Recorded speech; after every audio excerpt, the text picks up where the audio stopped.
August 28, 1963, a historic day in the fight for civil rights. More than 250,000 people, black and white, young and old, gathered in Washington, D.C.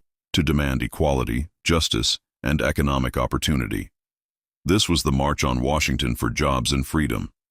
The march was organized by civil rights leaders A. Philip Randolph and Bayard Rustin, with support from Martin Luther King Jr., John Lewis, Whitney Young, and many others. It was a peaceful protest, but its message was urgent: an end to segregation, racial discrimination, and economic inequality. At just 23 years old, John Lewis, leader of the Student Nonviolent Coordinating Committee, delivered a fiery speech. He warned that African Americans were tired of waiting for justice, stating, "We will not be patient." His words electrified the crowd. Music played a powerful role in the march. Legendary gospel singer Mahalia Jackson moved the crowd with her soul-stirring voice. She had inspired and supported the civil rights movement for years, and her presence added to the emotion of the day. Then, Martin Luther King Jr. took the stage.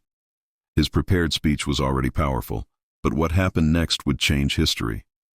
In a moment of inspiration, Mahalia Jackson urged King to speak from the heart. He set his notes aside and began to improvise, the words that would become immortal. He spoke of a future where his children would not be judged by the color of their skin, but by the content of their character. He painted a vision of unity, hope, and true freedom for all Americans.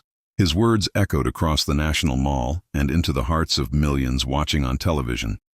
The March on Washington was a turning point. Just 1 year later, the Civil Rights Act of 1964 was signed into law, banning segregation and discrimination. The march had succeeded in bringing the struggle for justice to the forefront of the nation's conscience.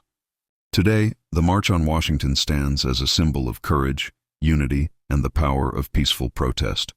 Martin Luther King Jr.'s dream is still a work in progress, but his words continue to inspire new generations to fight for equality and justice.